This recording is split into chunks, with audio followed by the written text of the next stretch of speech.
네, 김선호 대행님께 한 가지 여쭤보겠습니다. 그 스카이데일리라는 인터넷 매체가 지난 1월 16일에 계엄 당일에 미군과 계엄군이 합동으로 작전을 펼쳐서 수원 성간이 연수원에서 한국의 여론 조작을 하고 선거 조작을 했다는 스파이 활동을 하는 중국인 해커 99명을 체포해서 일본 오키나와 미군 기지로 이송했다라는 기사를 냈습니다. 12월 3일이든 4일이든 계엄군이든 국군이든 좀 이런 작전을 펼친 바가 있으십니까? 없습니다. 계엄 당일 혹은 그 계엄 12월 3일, 4일 모두 99명을 체포한 적이 있습니까? 그런 사실 없습니다. 네, 없습니다. 이에 대해서 주한미군도 그리고 미국 국방부도 굉장히 강력하게 아니라고 부인하는 입장을 냈어요. 근데 대한민국 국방부가 어떻게 대응했다라는 소식을 제가 듣지 못한 것 같습니다. 어떻게 대응하셨습니까? 여기선 뭐 별도로 저희들이 대응할 요 사안이 아니라고 저희들은 판단을 했고요. 거기에서 아마 관련된 미측에서 정확한 입장을 낸 거로 제가 확인을 했습니다. 네, 미국에선 이렇게 강력한 언사로 부인을 하는데 한국의 국방부는 별로 대응할 만한 사안이 아니다라고 판단했다는 것은 저는 좀 납득하기가 어렵습니다. 이게 군사외교적인 문제까지 일으킬 수 있는 가짜뉴스인데 아무 대응을 하지 않았다는 게 저는 이해가 안 갑니다. 좀 지금이라도 필요한 조치들을 좀 검토해 보시기를 바랍니다. 예, 제가 지금 다시 한번 확인을 해보겠습니다. 네, 김용빈 총장님.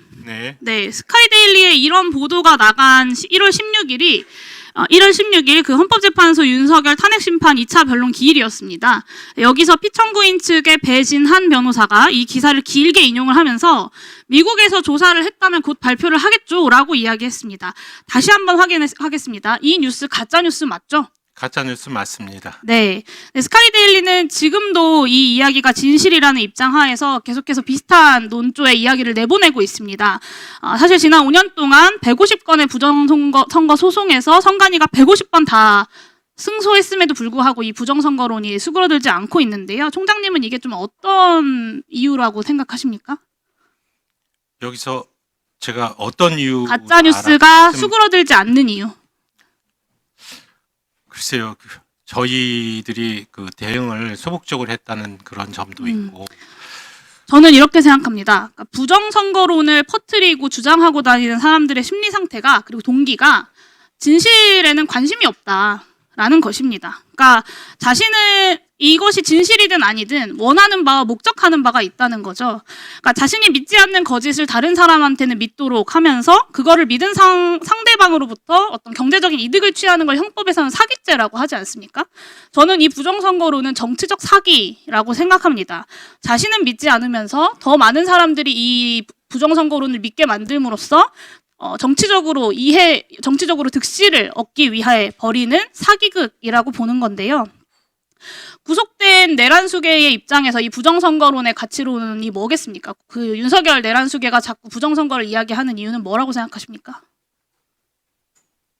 지금 그 부분까지 제가 이제 말씀드릴게요. 네, 제가 말씀드릴게요. 네, 곤란하시면 퇴임하고 검찰 권력에 대한 통제력을 잃으면 본인과 배우자 김건희가 사법처벌을 피하기 어렵겠구나. 그리고 그 당시가 이제 명태균 씨의 황금폰 이야기가 나오던 때인데 그 정보들로부터 더는 감당하기 힘든 불법 비리가 나오겠구나. 그런데 국회를 없애버리려는 비상계엄을 하기 위해서는 그것보단 좀 더 그럴듯한 명분이 필요하지 않겠냐. 저는 그래서 이 비상계엄과 부정선거론이 내면의 추악한 동기를 감추는 그런 그럴듯한 명분이었다고 생각합니다. 뭐 나름대로 우리 사회에서 엘리트였고 또 검찰총장까지 거치고 대통령까지 되신 분이 정말로 부정선거를 너무 신봉해서 그걸 종교처럼 믿어서라고 저는 생각하지 않고 그 내에 그런 추악한 동기가 있었다고 생각하는데요.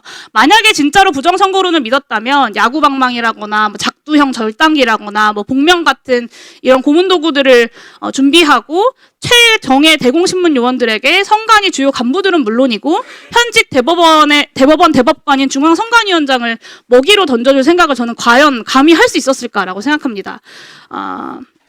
제가 이런 말씀을 드리는 이유는 부정선거론이 기본적으로 정치 사기극이기 때문에 부정선거론의 이런 성격에 부합하는 대책을 강구해야 할 때다라는 말씀을 드리려는 거예요. 이 부정선거론에 대응하는 수단으로서 사법적 응징을 중심에 놓고 행동해야 한다라는 당부 말씀을 드리는 건데요. 스카이데일리를 선관위에서 고발했습니다. 저는 적절한 조치라고 생각하지만 부족한 조치라고 생각하고요. 유명 유튜버든 종교인이든 정치인이든 뭐 스타 강사든 네, 시간 지켜주십시오. 예. 주신 마무리하겠습니다. 네. 그리고 윤석열 변호인이든 아니면 내란숙의 윤석열 본인이든 악의적이고 반복적으로 이 부정선거론을 선동하는 사람들은 가능한 모든 민영사상의 조치를 강구해야 된다고 저는 생각합니다. 선관위의 존재 의미를 부정하는 것을 넘어서 대한민국 헌정질서 그리고 근본적으로 민주주의 체제의 정당성 자체를 부정하는 시도이기 때문이라고 생각합니다. 사실상 내란범에 준하는 대응이 저는 필요하다라고 생각하는데 적극적인 사법적 응징 그리고 민영사상의 조치 강구해 주시겠습니까? 네, 의원님 말씀 무겁게 받아들여서 그와 같은 실행 방안을 고려해 보도록 하겠습니다. 네, 정광훈 목사에 대해서도 내란 선동죄로 경찰 수사가 시작이 됐습니다. 스카이데일리 말고도 여러 언론, 유튜브에서 이렇게 지속적이고 악의적으로 선동하는 사람들에게까지 엄격하게 사법적 책임을 물어달라라는 말씀이고요. 여기서 오늘 이 자리에서도 여당 의원님들 계속해서 부정선거 이야기 하루 종일 질의하고 계신데 저는 진실에는 관심 없고 목적을 가지고 부정선거론을 선동하는 사람들이 과연 보도자료를 낸다고 선관위가 해명을 한다고 생각을 바꾸겠냐라는 생각이 드는 겁니다. 강력하게 사법적 조치 취해 주시기를 부탁드립니다. 네, 수고하셨습니다.